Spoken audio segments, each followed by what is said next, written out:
Halo, Assalamualaikum warahmatullahi wabarakatuh teman-teman sekalian. Terima kasih telah berkunjung ke channel YouTube kami. Dan pada kesempatan kali ini kami kedatangan tamu istimewa namanya Mas Ferry Angga. Nah, siapa Mas Ferry ini akan kita bahas setelah yang satu ini. Kita akan ngobrol-ngobrol lebih lanjut lagi dengan Mas Ferry. Setelah yang satu ini, jangan kemana-mana, tonton video ini sampai selesai.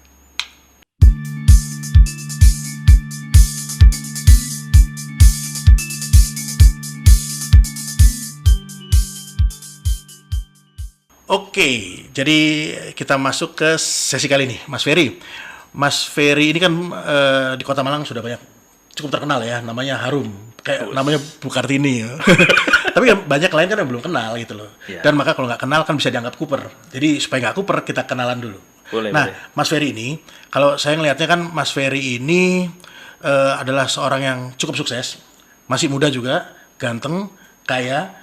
Terus jago nyanyi, sehingga semua prestasi ini kayaknya sudah diborong habis sama dirimu. Kayak, anggaplah kalau misalnya di film Cina tuh kayak Tom Mingse lah. Film Meteor Garden. Nah kan kayak gitu. Nah, gimana Mas ceritanya Mas Ferry sendiri kok bisa meraih seperti ini? Apakah memang dari lahir sudah punya semua bakat ini atau gimana? Kalau saya itu semenjak kuliah itu baru merasakan semangat untuk belajar banyak organisasi, belajar banyak aktivitas, mungkin dari himpunan, dari UKM dan lain sebagainya. Itu semua saya ikuti, mulai dari paduan suara, futsal, sepak bola lapangan besar, terus apalagi ya, bela diri dan lain sebagainya. Itu dalam rangka untuk saya mencari mencari bakat saya itu apa sih kayak gitu Mas. Jadi saya mempelajarinya paling nggak sekedar bisa. Sekedar tahu juga sekedar ya. Tahu, sekedar bisa gitu. Itu nggak ganggu kuliah, nggak dimarahin orang tua? Banyak kan organisasi gitu. Oh iya, pastinya begitu. Tetapi saya di situ sudah punya bayangan bahwa kalau saya enjoy dan saya bisa ketemu apa yang saya senangi, apa yang saya passion di situ, saya yakin pasti kedepannya saya akan mudah untuk meraih kesuksesan. Oke, dulu kuliah di mana Mas? Kuliah di Brawijaya, saya di jurusan statistika, Fakultas MIPA UB. Oke, statistik kan angka semua ya? Ya, karena dulu waktu kecil memang sukanya matematika. Oh gitu? Suka matematika. Dibandingkan dengan hafalan, saya lebih suka kok hitung-hitungan. Lebih suka logika, sehingga kuliahnya ya udah milih matematika saja. Bukan statistik. Milih statistika. Kan nggak umum, maksudnya kalau misalnya kita lihat itu kan orang masuk statistik karena suka, itu kan ini sepengetahuanku ya. Betul. Itu kan jarang banget ya, kecuali memang ada orang yang suka hitung-hitungan. Jadi gini, dulu ada dua pilihan, antara masuk matematika atau statistika. Sebenarnya dulu maunya masuk kedokteran, tapi nggak cukup nilainya. Oh gitu. Ternyata masuknya di dokter data, jadi masuk di statistika. Oke. Sama dokter juga ya? Dokter juga, tapi dokter data. Nah, terus Mas, yang membentuk tadi ya, jadi membentuk dirimu seperti ini itu apakah lingkungan keluarga, lingkungan pergaulan, ataukah mungkin lingkungan pekerjaan yang dulu? Ya, kalau menurut saya dari berbagai macam organisasi yang saya ikuti, intrakampus, ekstrakampus, kemudian ekstrakurikuler dan lain sebagainya, pernah ikut juga paskibraka dan lain sebagainya. Saya rasa itu yang menjadikan pribadi saya yang sekarang ini gitu Mas. Dan juga ikut dalam komunitas pengusaha-pengusaha, belajar banyak tentang bisnis, akhirnya menjadikan saya yang seperti sekarang ini. Tapi pernah ikut orang dulu sebelumnya? Atau lulus langsung memutuskan untuk membuka perusahaan statistik? Sejauh ini saya masih belum pernah itu merasakan kerja ikut orang. Belum pernah? Jadi memang di situ salah satu kelemahan saya. Jadi waktu sebelum lulus, memang waktu itu saya punya cita-cita bagaimana saya punya usaha sendiri. Akhirnya saya harus belajar untuk buka usaha sebelum lulus, dan ternyata setelah lulus saya tinggal melanjutkan usaha saja dan bisa langsung menikah karena sudah bisa mengumpulkan modal waktu itu. Oh, gitu. Nah terus emang dari keluarga sendiri, keluarga utama terutama ya, ayah ibu itu ada yang sebagai bisnis? Kalau orang tua itu wirausaha, jadi sama juga ya. Wirausaha, iya. Ya berarti kan ketika tapi harapan orang tua sebenarnya kita itu antara jadi pegawai negeri atau menjadi karyawan. karena mungkin merasa nggak enak juga ya, sengsara, nggak mudah, maksudnya menjadi seorang pengusaha itu nggak mudah. Nah tapi karena gitu ya? karena passion saya di situ, saya merasa senang gitu ya, merasa senang daripada saya ikut orang itu, kesannya saya tuh tipe orang yang agak susah untuk disuruh mungkin gitu ya, atau agak males, mending saya nyuruh orang daripada saya disuruh orang. Jadi itu salah satu alasan juga akhirnya ya udah saya mending buka bisnis sendiri, saya ngerekrut orang kayak gitu. Jadi begitu lulus langsung buka bisnis sendiri dan itu full support dari orang tua. Nah setelah ada hasil baru orang tua sedikit demi sedikit mulai mensupport. Tadinya ada pertentangan. Tadinya setiap hari terus diceramahi. Sudah tapi kita sebagai di sini aja gitu ya. Sebagai anak ya udah kita iya, tetapi kita membuktikan gimana ada progres. Kalau ternyata nggak ada progres ya kita juga nggak bisa debat banyak gitu. Iya, nggak bisa memberikan data. Iya. Mau kita dokter data nggak bisa memberikan data. betul. Bisa sukses kok Bu. Mana sukses? Mesti makan di sini juga. Nah, makanya juga, itu ya. Itu yang harus kita buktikan. Itu butuh waktu pembuktian berapa lama Mas Ferry? Jadi kalau saya kan memulainya sebelum saya lulus, 1 tahun sebelum saya lulus. Setelah saya lulus, saya melanjutkan lagi, mungkin butuh waktu 6 bulan untuk meyakinkan orang tua saya mau menikah. Nah, karena di situ targetnya untuk menikah saya harus, orang tua kan malu kalau saya nggak punya penghasilan yang bulanan ini gitu untuk menghidupi anak gadis seorang gitu ya. Nah, di situ saya merasakan saya sudah bisa untuk ngontrak tempat dan juga sudah ada pemasukan yang lumayan stabil. Gitu. Jadi tadi awalnya di rumah kantornya. Kantornya awal mulanya itu pindah-pindah, ada yang di kosan temen, ada yang di kampus. Jadi nomaden ya. Berarti kadang di rumah. Lebih ke profesional waktu itu ya. Jadi masih jadi tenaga ahli sendiri berarti. Iya betul. Saya kolaborasi sama teman waktu itu belajarnya. Tapi setelah lulus, kemudian baru saya tetap kerjasama dengan pemilik tempat. Saya joinan gitu, saya bagi hasil. Jadi saya memang waktu itu belum punya modal, gimana caranya akhirnya negosiasi dan bisa dikasih tempat. Ini yang tempat kontrakan tadi tuh ya? Sebelum tempat kontrakan. Sebelum. Oke. Nah, pas kontrakan ini? Setelah 6 bulan, kemudian ada kios atau rumah. Ada pemasukan yang cukup stabil, baru saya berani untuk melihat. Saya melihat ada peluang tempat ini rame, akhirnya saya sewa. Saya berani maksudnya gitu. Jadi bertahap. Bertahap ya. Bertahap. Dan statistik ya. Jadi 6 bulan itu sudah mendapatkan pendapatan yang cukup lumayan dan berani untuk menyewa tempat dan untuk nikah. Iya, Padahal kan secara umum Mas, ini secara umum aja ya. Secara umum kan orang kan ngeliat statistik itu kerjanya apa sih gitu loh. Iya. Kalau misalnya mahasiswanya sendiri mungkin paham gitu loh. Tapi orang umum itu kan pasti kan bertanya-tanya, statistik saya lulus nanti mau jadi apa?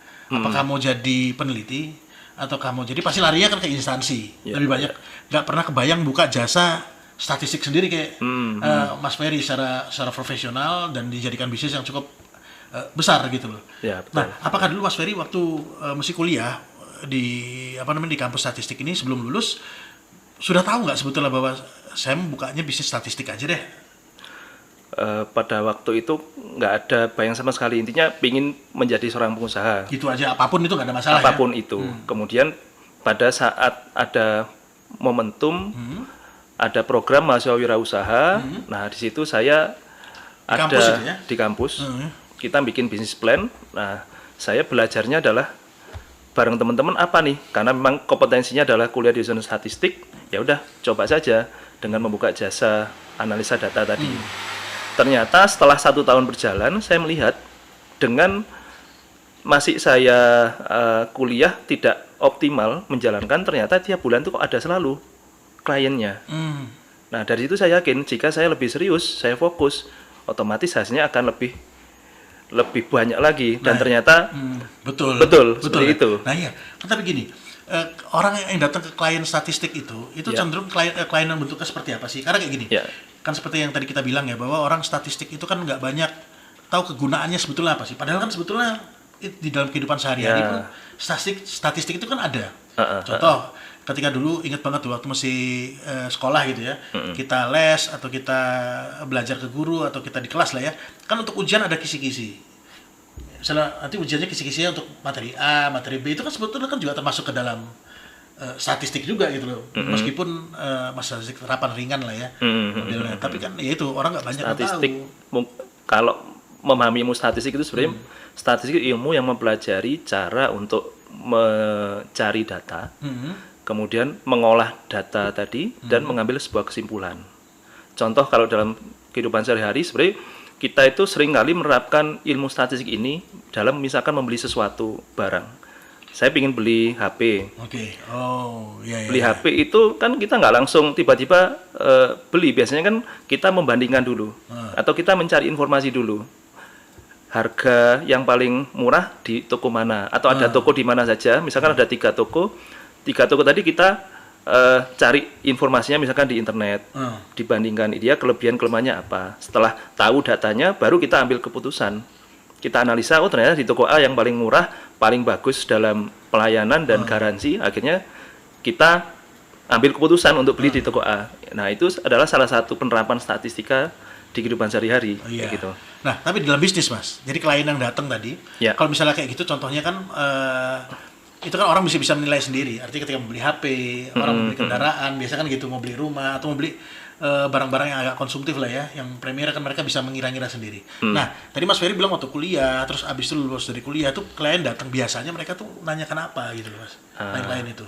Karena pada waktu itu saya segmentis sekali yang saya bantu, mereka yang kesulitan dalam penelitian tugas akhir, Mas Iqbal. Jadi untuk menyelesaikan skripsi, tesis dan disertasi, ada part tertentu di mana mereka itu sudah meneliti dan dapat data tapi kesulitan ngolah datanya bagaimana.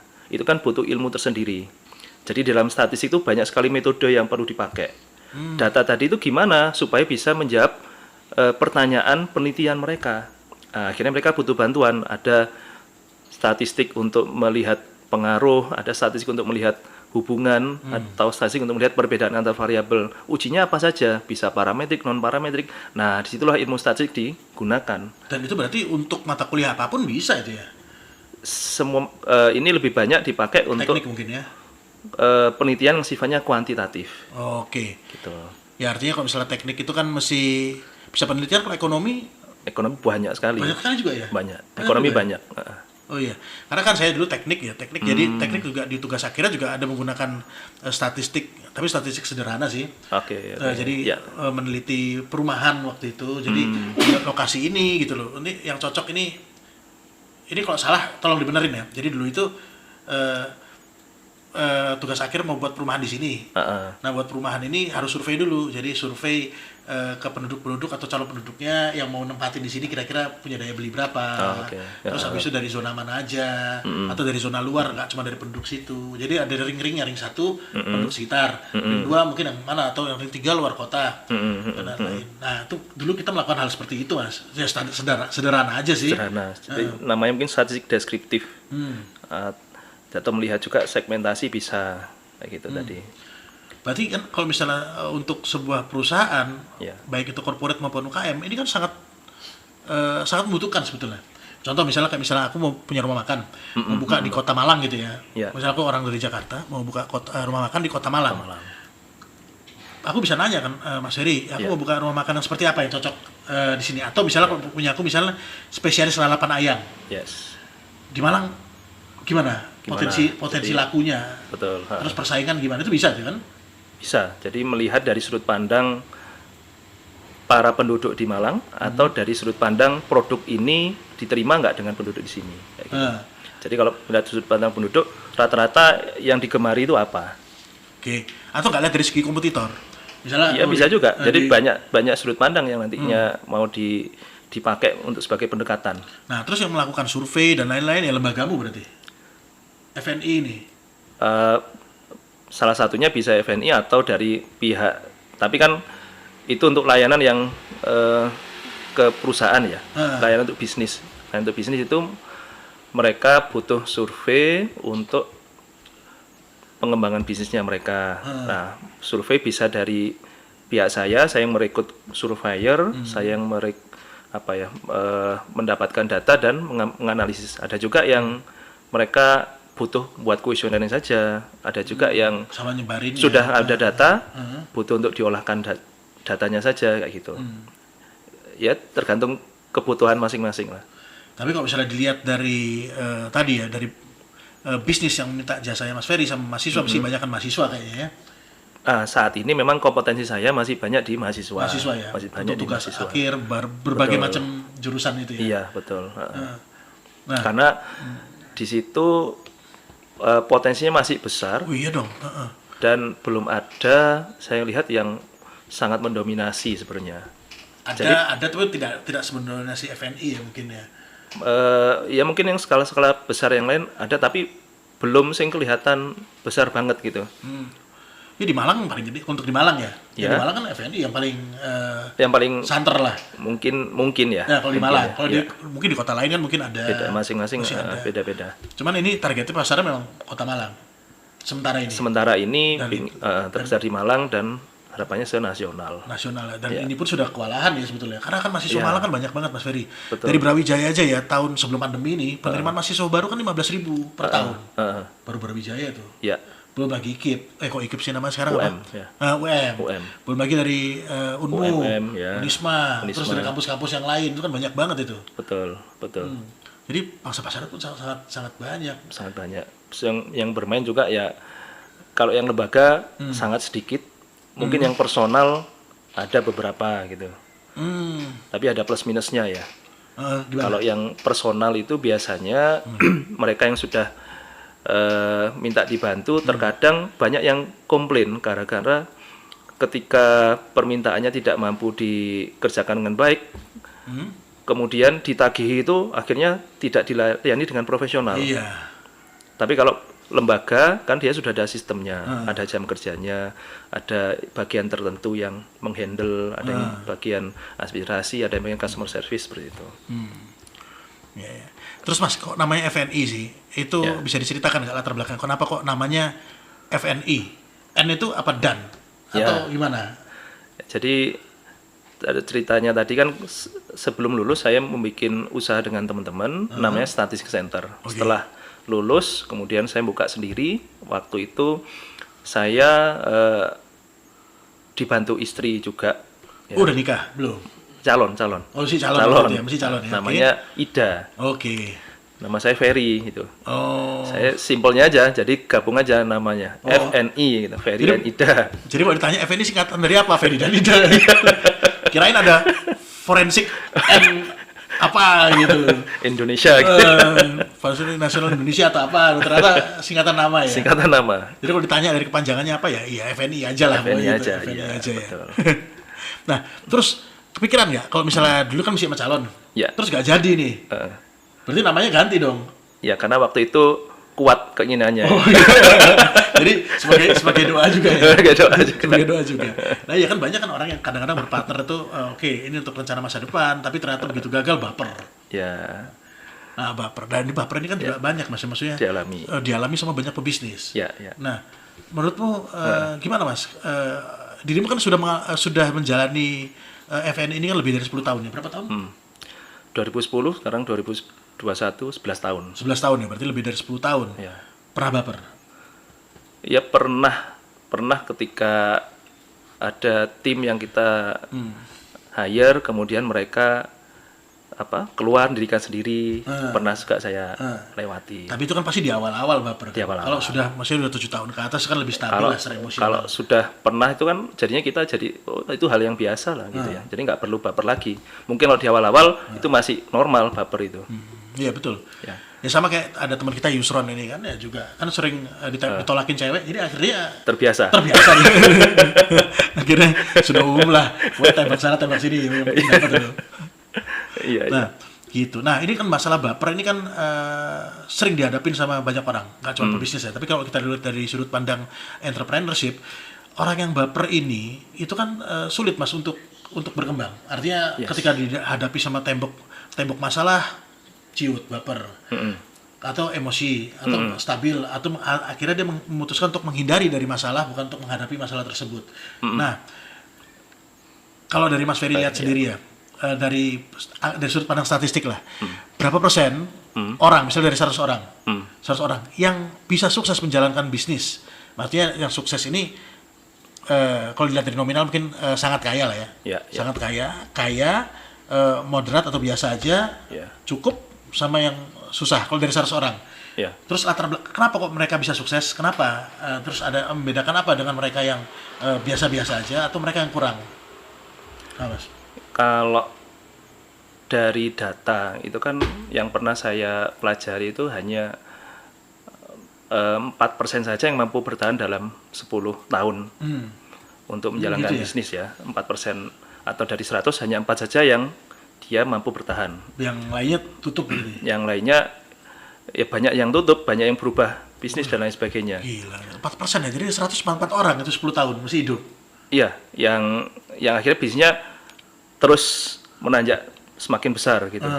Dan orang-orang itu orang-orang yang dia punya impian besar. Dia ini punya komitmen, punya konsistensi dan selalu berbenah saya rasa. Jadi punya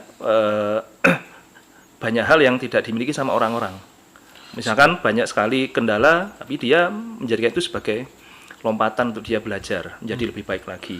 Berarti kan kok misalnya dari orang latar belakangnya sama, Mas. Ya. Sama-sama lah. Misalnya kalau kita lihat kan kebanyakan orang yang sukses ini kan bukan yang dimulai dari keluarga yang cukup.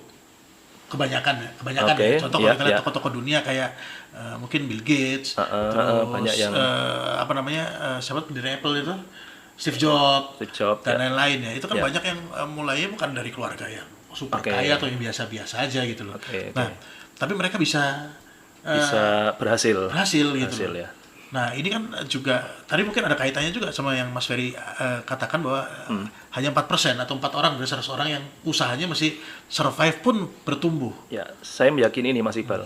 Salah satunya adalah faktor yang menyebabkan orang sukses itu karena kemampuannya, salah satu faktor ya, kemampuan seorang itu dalam belajar sesuatu. Ini yang saya alami juga. Jadi setiap kali di dalam bisnis itu pasti banyak hal-hal baru yang akan kita jumpai, banyak hal. Jadi setiap kita mengalami pertumbuhan, pasti banyak hal baru yang kita jumpai yang kita nggak tahu. Seberapa cepat kita mampu mengenal, mampu memahami dan mempelajari hal itu, sehingga kita bisa di kemudian hari tidak terperosok, jatuh atau melakukan kesalahan yang sama. Itu nggak mudah, karena banyak orang yang nggak paham itu akhirnya terperosok terus. Mas. Akhirnya nggak bisa melewati levelnya. Karena ini ada kaitannya baper tadi Mas Ferry. Jadi kan kalau orang pinter banyak, artinya menganalisa dan lain-lain. Tapi gitu menghadapi permasalahan, ini kan masalah mental. Masalah mental kan. Jadi tadi betul sepakat juga apa yang dikatakan oleh Mas Ferry bahwa ya dalam menghadapi masalah orang itu macam-macam. Ada yang lari, ada yang bisa dijadikan lompatan. Padahal ibaratnya kalau misalnya satu guru banyak murid lah ya, jadi satu ilmu, tapi kok hasilnya bisa beda-beda. Ya, mungkin karena mereka menyikapinya itu ya, merespon sesuatu itu berbeda. Iya. Orang yang sukses biasanya merespon sesuatu dengan tepat, dengan dan itu dibentuk ataukah faktor keberuntungan aja? Ya apa ya? Faktor keberuntungan itu kan suatu yang dia memang siapkan terlebih dahulu, tapi menemukan peluang. Ya kan? Tapi dia sudah ready. Nggak bisa tiba-tiba. Nah, kalau Mas Ferry sendiri bisa segede gini, maksudnya bisa segede bukan badannya ya, maksudnya bisnisnya. Bukan cuma badan. bisa segede gini. Itu kalau menurut Mas Ferry itu ada banyak faktor keberuntungan. Ya. Atau ya memang ini hasil kerja keras gitu. Nah, setelah saya mungkin evaluasi gitu ya. Kita kalau mengandalkan diri sendiri itu dikatakan sombong, sebenarnya nggak, kurang baik juga, kurang tepat juga, karena tetap semuanya dari Allah Subhanahu Wa Taala memberikan rizkinya, memberikan bantuan. Maka faktor utama di situ. Faktor kedua adalah memang ikhtiar. Jadi kerja keras tadi ya? Iya, ikhtiar tadi. Karena kalau aku lihat ya, Mas Ferry kan perjalanan hidupnya kan enteng. Maksudnya mau cari partner ada, mau cari konsultan dapat yang bagus, pas gitu loh. Kan banyak orang yang mendapatkan gak semudah itu gitu loh Mas. Ada yang berpartner kecewa, sama partnernya. Ada yang mencari konsultan, dongkol sama konsultannya. Dirimu kan siap dapat kayaknya kok enteng dapat ini, bisa dapat ini. Enggak, cuman artinya enggak terlalu banyak trial and error dalam melakukan sesuatu, tapi kayak nyelang lost doll gitu. Dapat. Dapat itu. Kalau aku lihat ada banyak faktor keberuntungan juga, tapi mungkin ya itu mungkin karena jam terbangnya Mas Ferry dalam menganalisa mungkin mentor atau menganalisa konsultan. Jadi dalam menarik konsultan itu bukan juga dapat yang itu pas. tadi kembali ke gimana cara kita merespon suatu kondisi atau kejadian. Apakah kita itu lebih banyak trauma sehingga tidak mau mencoba lagi, atau kita mencoba tetapi dengan memperbaiki apa yang kita lakukan kesalahan tadi supaya tidak terulang. Kalau saya sih pertama mencoba untuk berpikir positif dan yang kedua saya mencoba untuk terus introspeksi apa yang saya masih banyak kekurangan baik dari leadership, komunikasi, kemudian dalam manajerial dan lain sebagainya. Itu saya masih banyak sekali kekurangan sebenarnya. Tapi saya juga nggak bisa sendiri, sehingga saya butuh partner. Kalau emang ingin besar, saya butuh berpartner. Kalau saya ingin hasilnya besar, saya memang bisa sendiri, tapi kalau mau panjang, gitu ya. Jadi ini juga keberlangsungan juga, bukan cuma sekedar besar, cuman betul. Keberlangsungan berapa lama, sampai puluhan tahun, mungkin ratusan tahun FNI nanti bisa berkembang lagi ya. Butuh partnership itu ya. Tapi Mas Ferry sendiri pernah berbisnis dengan partner? Maksudnya gini, ini usaha FNI kan tadinya kan sama istri. Ya. Nah, terus pernah nggak gandeng partner yang lain? Kalau istri kan udah dianggap satu kepala lah ya. Pernah nggak berpartner dengan orang lain? Kita kan seperti tahu ya, Mas Ferry kan pernah punya rumah makan. Pernah ya? Atau masih punya rumah makan? Pernah punya rumah makan. Jadi di luar statistik ada usaha kuliner. Usaha kuliner, dan itu kan berpartner juga. Nah, mungkin suka dukanya berpartner itu gimana, Mas? Karena kan banyak orang yang mungkin memutuskan berpartner terus kecewa sama partnernya, nggak nyambung dan lain-lain. Nah, gimana kalau dari pengalaman Mas Ferry sendiri dalam mendapatkan partner atau menemukan partner? Ya, menemukan partner itu gampang-gampang sulit. Kayak mencari jodoh itu? Karena mencari jodoh ya. Berarti kita harus tahu kelebihan dan kelemahan kita harus bisa saling mengisi. Kalau seperti itu akhirnya bisa menutupi kelemahan kita dan bisa meningkatkan meningkatkan apa ya yang kita nggak bisa, itu jadi bisa terhandle dengan baik. Nah, karena kan banyak orang biasanya, Mas, ini sama-sama gitu. Kompetensinya sama, jadi nggak ketemu. Betul. Jadi ada satu misalnya di satu rumah makan gitu ya, satu jago masak, yang satu juga berpartner sama jago masak juga, gitu loh. Kontok-kontokan, ini masakan paling enak gitu ya. Ini salah nih gini. Tapi dia melupakan mungkin lini yang lain. Jadi kayak misal pemasaran, branding, terus habis itu kepuasan konsumen dan lain-lain, itu kan banyak dilupakan. Nah, ini menarik juga. Ini banyak mindset orang. Itu yang seperti itu. Jadi kalau berpartner ya kita harus sama-sama suka gitu loh. Satu kesukaan banyak gitu, Mas. Ya, yang terjadi ya. Terjadi. Misalnya gini, saya suka foto, Mas Ferry suka foto. Kita ketemu dalam sering event, kita buat bisnis fotografi bareng. Itu kan sering banget itu. Ataupun yang lain, misalnya saya suka sepeda, Mas Ferry suka sepeda. Biasanya kan dari hobi yang sama, itu kan bisa tercipta sebuah kolaborasi atau kerjasama. Tapi di situ perlu digali lagi sisi mana yang saya lemah dan sisi mana yang kamu bisa nutupi itu. Jadi disitulah yang nantinya jadi saling memperkuat. Kalau itu nggak ketemu, sulit. Ya, artinya kalau sama-sama kompetensinya sama, ya ada lini lain yang terlupakan nantinya. Ya, betul. Kalau makanya harus jeli juga sih melihat di situ. Walaupun ada yang sama, tapi ada juga yang pastinya berbeda. Bisa jadi dari karakter, walaupun punya kompetensi sama, karakter, misalkan aku lebih senang di dalam, kamu lebih senang di luar. Nah, itu kan juga sudah berbeda. Dari situ kan bisa digali sebenarnya. Ada yang suka tampil dan yang nggak suka tampil. Kalau semuanya sama-sama tampil, nanti siapa sih ngurusi di dalam gitu. Ya, kalau di partnershipmu kamu yang sering tampil, Mas Ferry? Nah, dulu saya lebih banyak memang ke eksternal, saya lebih banyak menjalin relasi dengan teman-teman untuk. Yang satunya fokus dapur. Satunya fokus di internal karena lebih kompetensinya lebih banyak di sana gitu. Nah, terus jadi kayak gitu ya. Jadi seperti ya itu agak untuk rumit juga itu ya, untuk awal. Karena awal itu. Jadi untuk awal berpartner adalah kan bisa memahami kelebihan dan kelemahan dulu diri kita dan partner. Yang kedua yang kedua ketika sudah jalan itu juga perlu dispesifikan mungkin apa strukturnya ya supaya jelas. Ketika kadang sudah jalan itu ada saja perubahan-perubahan ya, perubahan di dalam bisnis, perkembangan dalam bisnis yang beban kita struktur itu perlu ada penyesuaian. Terkadang kalau kita nggak peka, jadinya yang dulu kita job desk-nya itu nyampur. Ternyata ada penyesuaian. Kalau itu nggak bicarakan, itu menjadi salah satu konflik. Oh, itu ya. Semakin berkembangnya bisnis itu juga perlu diperhatikan. Berarti ada penyesuaian-penyesuaian itu yang perlu dibicarakan. Tapi itu seiring dengan waktu berjalan kan. Ketika sudah mulai berjalan. Sudah berjalan biasanya kan kalau misalnya permasalahan itu kan belum ketemu di awal. Iya betul.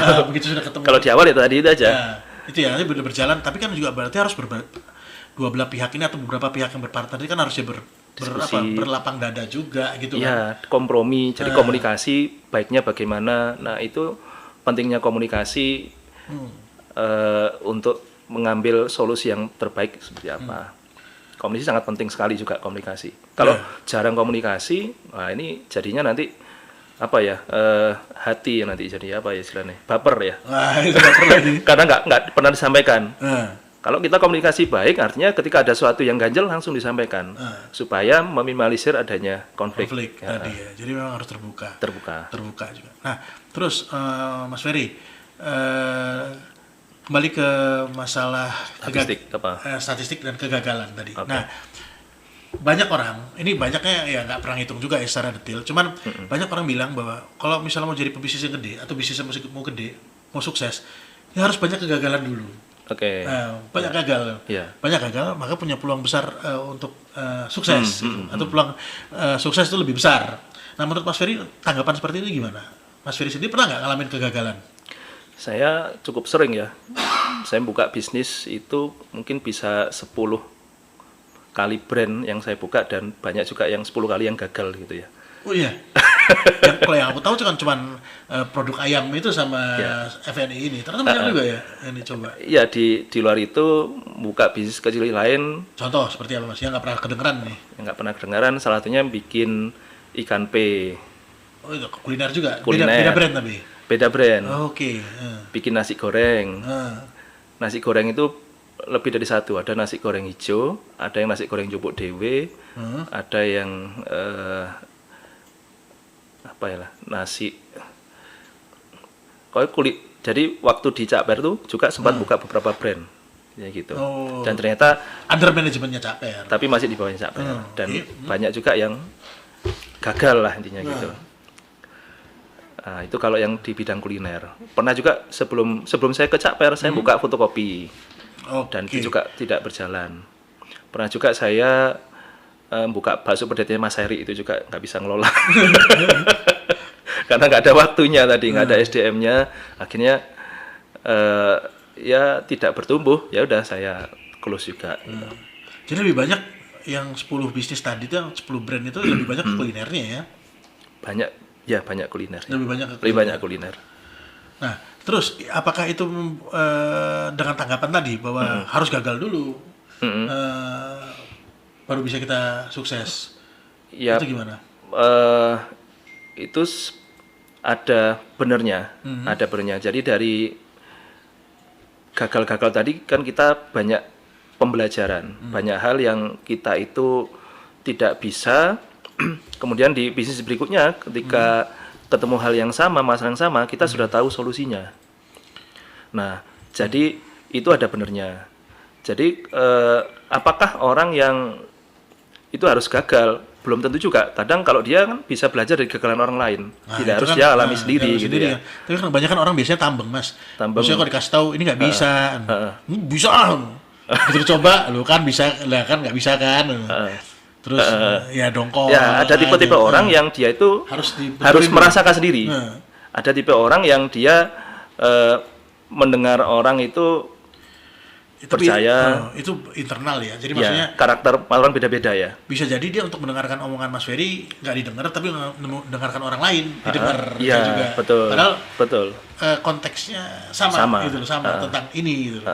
Karena dia mungkin lebih trust pada orang tadi gitu. Nah, biasa. karena kan Yaitu proses perjalanan ya. betul, tapi itu kan kalau menurutku pribadi ya Mas, itu kan hal statement yang cukup berbahaya. Artinya Oh, yang mana? yang tadi berbahaya itu maksudnya kalau misalnya harus banyak gagal dulu. Oh, Karena banyak gagal dulu. yang sering jadi quote itu kan Thomas Alva Edison aja 1000 kali gagal baru Artinya gini, bola lampu itu. itu ditujukan untuk orang yang tidak berani untuk membuka, tidak berani untuk memulai. Oke. Jadi disarankan habiskan jatah gagalmu. Kalau kamu nggak mulai-mulai, kamu nanti mau sukses itu telat gitu. Jadi memotivasi sebetulnya. Kamu segera mulai saja, kamu gagal, habiskan jatah gagalmu. Bisa jadi tiap orang punya jatah gagal sebanyak 5 sampai 10 kali. Setelah kamu gagal, kamu akan mulai ngeselesaikan ke berikutnya Tapi gitu. aku ada tuh temen tuh ya Mas ya. Jadi gagal terus tuh. Itu gimana tuh? Masa belum habis jatahnya? Ya dia tambeng berarti. Dia tambeng nggak belajar. Coba ini gagal, coba ini gagal, coba ini gagal. Dan ya itu, jadi artinya ya ini kan juga ada juga teman yang bilang kayak gini. Dari dia pekerja lah ya, dia pekerja, terus dia memulai sebuah bisnis dari 10 tahun yang lalu nih. Dari 10 tahun yang lalu dia bilang, aku kerja ini cuma cari modal, Bal, gitu loh, cuma cari modal. Nanti aku punya modal, aku tak keluar buat usaha sendiri 10 tahun yang lalu. Kemarin baru telepon-teleponan. Ya. Aku mungkin 10 tahun lagi lah baru keluar. Berarti 10 tahun lagi kan usia kan sudah 40, 50. iya segituan. Terus habis itu tanya gitu loh. Gimana? Kok kan kenapa nggak mulai dari sekarang 10 tahun yang lalu kamu ngomong kayak gitu? Dia bilang loh, Colonel Sanders aja mulai di usia 76. Ada alasannya. Pembenarannya kan nggak logis, sama kayak tadi Thomas Alva Edison juga gagal juga 1000 kali. Nah, artinya kan aku sepakat benar sama kata-kata Mas Ferry yang tadi itu, bahwa kita bagusnya belajar dari kegagalan orang lain juga gitu loh. Orang lain pernah gagal kayak gini, dia gagal 5. Kenapa dia gagal? Ini kalau saya sinkronkan dengan yang pertama, ini masih satu frekuensi, yaitu sejauh mana dia mampu belajar, kecepatan seorang dalam belajar. Kan orang belajar bisa dari pengalaman sendiri atau dari pengalaman orang lain, atau dari buku, atau dari melihat video-video pembelajaran di YouTube. Semakin orang itu cepat kemampuan dalam belajar, maka semakin cepat biasanya orang itu untuk meraih kesuksesan, karena dia banyak sekali menyerap ilmu, memahami pengalaman-pengalaman yang sudah diceritakan tadi. Karena nggak banyak juga orang yang belajar di situ dia langsung paham, nggak banyak seperti itu. Jadi macam-macam ya, dia harus udah belajar tapi nggak tahu penerapannya gimana, harus terbentur dulu baru dia bisa praktek. Nah, ini poin pentingnya apa, Mas? Kalau dari sini, poin pentingnya adalah maka kita harus tahu tipe masing-masing itu tipe pembelajar yang bagaimana. Saya mampu belajar dengan cepat itu seperti apa? Apakah dengan mendengar seperti ini? Apakah dengan membaca atau dengan mengalami sendiri-sendiri? Kalau memang tipenya adalah dia harus mengalami sendiri, maka perbanyaklah action. Iya kan? Kalau tipe belajarnya adalah tapi nggak boleh baper kan itu. Nggak boleh baper, betul. Tapi kalau tipe pembelajarnya adalah dia visual, ya banyak membaca, banyak nonton video. Tiap orang berbeda-beda. Maka itu yang pertama harus kita tahu di awal itu. Kita harus tahu karakter kita tipe pembelajar yang bagaimana. Terus Mas, kalau misalnya orang ya, menurut Mas Ferry nih, orang terpuruk membuat bisnis, terpuruk jatuh. Apa udah mentok lah paling bawah. Nah, apa yang bisa dia lakukan supaya dia ini bisa bangkit dari keterpurukan? Karena kan nggak gampang Mas, orang itu. Jadi ngerasa sudah dunia udah kiamat gitu loh. Apalagi kalau misalnya dia ada kerja sama pihak lain gitu, sehingga mungkin mungkin ya let's say perbankan, terus habis itu dia gagal, rumah disita, ini kendaraan segala macam, udah down banget itu. Pertama di mata keluarga mungkin sudah jatuh lah. Harganya di mata teman juga, tadinya begitu banyak duit, teman dekat menjauh. Begitu susah teman hilang, disangka kalau mau dekat mau ngutang atau segala macam. Nah itu apa Mas kira-kira yang bisa membesarkan orang seperti itu loh, yang dalam kondisi seperti itu? Saya meyakini bahwa di kondisi seperti itu berarti kita disuruh untuk introspeksi dan belajar. Berarti kita ada melakukan kesalahan, ada cara-cara yang salah yang kita kemarin lakukan. Betul. Itu yang perlu kita evaluasi dan perbaiki ke depannya. Misalkan, jadi terima dulu ya. Kita harus bisa itu tadi introspeksi dan mengakui kita kesalahan, entah itu kesalahan berhubungan dengan keluarga, orang tua, dengan istri, atau dengan partner dan lain sebagainya. Kita akui bahwa kita memang ada kesalahan. Kita kebanyakan kan menyalahkan orang lain. Betul lah, itu banyak denial. Jadi Iya. denial terus playing victim, nyalain orang. Iya, iya, itu malah membuat semakin Susah berkembang mungkin. susah jadinya. Kalau kita membuka diri, oh ya, saya masih banyak kesalahan, itu malah membuat kita itu semakin bertumbuh jadinya. Kita jadi terbuka semua, oh ya, celah-celah kita, kelemahan kita di situ. Jadi kita benahi satu persatu. Oke, langkah pertama evaluasi. Iya. Terus tadi kan trust itu juga, Membangun trust. trust itu kan juga penting ya. Jadi, Iya. nah ini bangun trust gimana kalau orang sudah kadung jatuh, Mas? Membangun trust itu berarti kan membangun komunikasi ya. Membangun komunikasi, kemudian membangun reputasi itu tidak mudah, harus sedikit demi sedikit. Ketika memang sudah mulai proses di bawah tadi, ya udah kita perlu berjalan dulu. Yang penting jangan diam. Mending jangan diam. Jangan diam. Ketika kondisi itu kan kita nggak tahu sisi mana yang akhirnya bisa membuka, peluang-peluang mana yang buka. Akhirnya dari kita sudah evaluasi, kemudian kita jalan, terkadang ada plan A, plan B, plan C, ternyata plan C yang jalan. Nah, baru di situ dari yang lama sudah kita perbaiki, kita terapkan di situ tadi. Oh, kesalahan-kesalahan tadi sudah nggak kita ulangi ya. Itu kan buat orang sudah pernah jatuh, Mas ya. Tapi ini kalau pertanyaannya juga secara umum nih. Jadi artinya dalam membangun trust, itu menurut Mas Ferry performan penting nggak? Oh, penting sekali. Penting ya? sekali karena ketika trust itu, jadi gini, ketika bisnis turun tapi trustnya nggak turun, itu masih mudah. Nah, mungkin itu salah satu faktor juga ketika orang masih punya trust ke kita, kita membangun relasi itu masih mudah, masih dipercaya. Karena memang yang salah adalah jadi bukan di personalnya. Bukan di personal ya? Iya.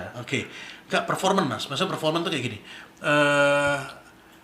Kan banyak orang bilang jangan menilai buku dari sampulnya. Iya.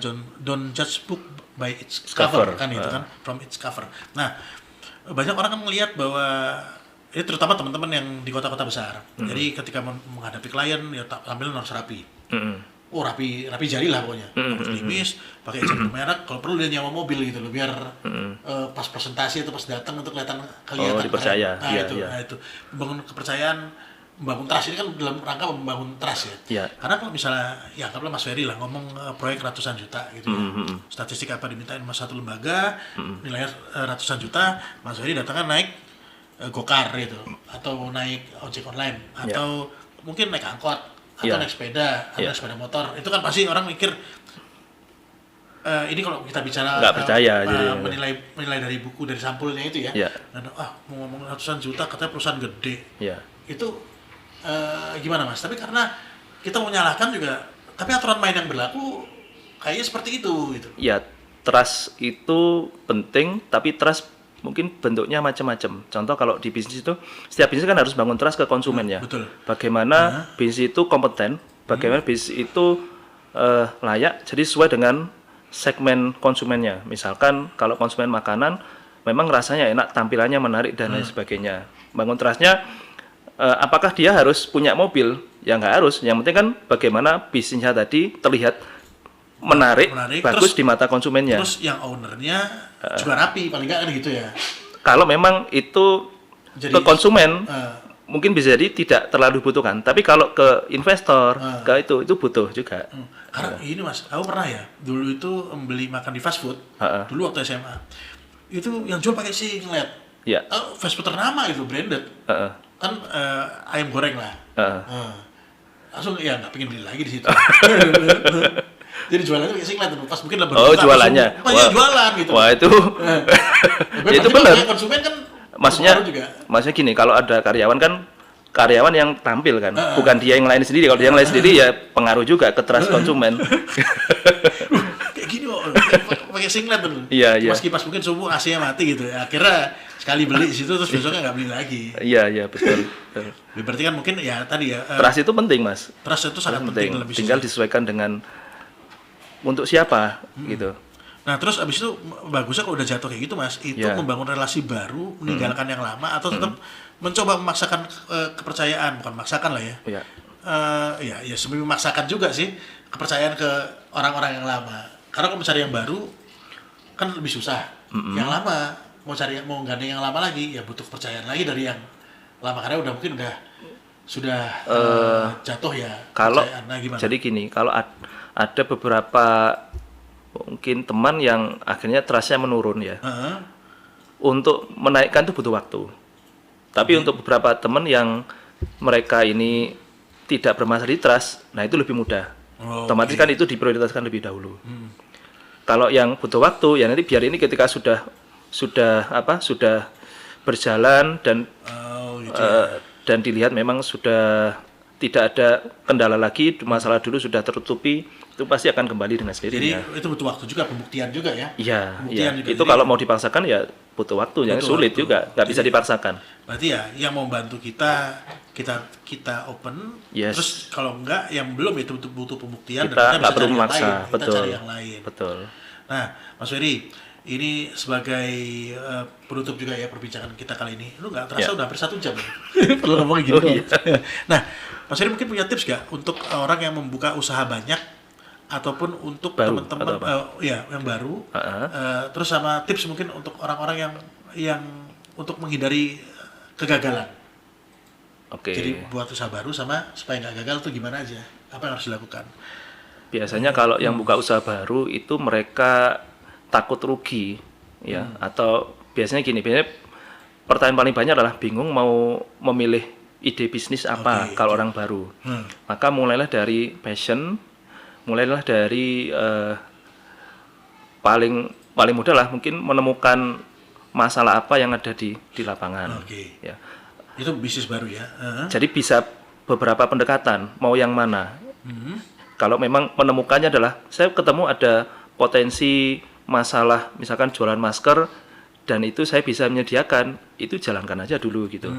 Atau saya mulai dari kompetensi, saya bisa memasak, saya mulai buka usaha masak, itu jalankan dulu. Jadi untuk ketika awal mula memulai bisa dari hal yang dekat yang kita jumpai. Kemudian yang berikutnya jangan mulai dengan hal yang besar, mulai dari yang kecil, tapi secara bertahap, sedikit demi sedikit kita perbaiki, kita benahi, sehingga meminimalisir resiko. Itu pun anak sultan yang gitu juga. Misalnya kan ada yang kalau anak sultan kan uangnya nggak bebas, nggak berseri, nggak berseri, bebas dia gagal nyoba lagi gitu ya. Tapi jadi kalau yang uangnya terbatas, ya kan, jadi khawatirnya trauma. Betul. Apalagi yang kecil-kecil saja dulu. Apalagi biasanya kalau misalnya orang karyawan gitu ya, karyawan buka bisnis, rasa nanti kalau gagal gimana? Kalau gagal akhirnya nggak maju-maju, nggak gerak-gerak. Iya. Makanya itu butuh proses awal yaitu melangkah untuk membuka. Mulailah dari yang kecil paling mudah. Itu saya rasa tahap awal yang harus dijalani terlebih dahulu. Itu untuk tips yang kedua. Yang pertama ya, orang yang mau belajar untuk berbisnis. Yang kedua tadi bagaimana supaya nggak gagal ya. Gagal itu kan jika kita tidak jika kita tidak melanjutkan atau kita berhenti sebenarnya. Supaya nggak gagal itu ya salah satu sering banyak pembelajaran dari beberapa bisnis saya yang gagal. Kalau gagal dikatakan adalah bisnisnya tutup mungkin gitu Mas. Gimana supaya nggak tutup? Maka kita dari pembelajaran saya salah satunya adalah saya perlu peka dengan data, perlu peka dengan perkembangan bisnis, perlu peka dengan kondisi SDM yang menjalani bisnis tadi. Ada perubahan sebelum memulai atau pas berjalan? Kalau ini kan berarti ketika sudah jalan supaya nggak gagal. Supaya meminimalisir kegagalan, maka ketika kita sudah bisnis itu jalan, jangan sampai kita itu tidak peka dengan perubahan-perubahan yang muncul di bisnis. Perubahan itu yaitu bisa dari segala macam, bisa dari perubahan di konsumen, perubahan di karyawan, perubahan di keuangan, kondisi keuangan. Nah, belajarlah untuk peka dengan adanya perubahan tadi, sehingga ketika ada sesuatu yang aneh, ada sesuatu yang dirasa wah ini kok omsetnya menurun, kita peka dan bisa segera ngambil langkah. Terkadang yang kalau kita nggak kepeka, akhirnya kita terlambat. Dan terlambat itu bisa menghasilkan kerugian yang cukup lumayan ya. Betul. Kerugian waktu. Dan ternyata tidak tahu tiba-tiba langsung nggak punya uang, akhirnya tutup, Mas. Nah, itu ya, itu yang paling sering kan. Paling sering itu. Yang paling sering terjadi adalah bisnis sebetulnya kan bukan karena rugi, kalau lihat ya, tapi karena udah nggak ada Nggak duit punya lagi, uang. nggak punya Iya, uang betul. lagi. Untuk bayari sewa atau untuk bayari karyawan. dan Padahal potensinya sebagainya. masih ada nih, Potensi masih ada. Terkadang kadang butuh. butuh waktu untuk dia itu dikenal, seperti gitu ya. Tapi Karena kehabisan cash ya. kehabisan bensin duluan. Jadi tutup. Nah, Tuh. nah, terus Mas Ferry sendiri pernah ngalamin hal kayak gitu berarti? Ya itu tadi kan dari beberapa usaha yang saya tutup tadi karena memang kehabisan cash dan kalau diteruskan malah ngurangi profit ya. Profit. Jadi memang sebaiknya kalau misalnya mau buka usaha baru itu ya ada budget awal ya yang sedikit tadi mungkin kita tes drive dulu lah ya. Betul. Kalau langsung potensi apa enggak? Betul. Kalau langsung besar itu resikonya juga besar.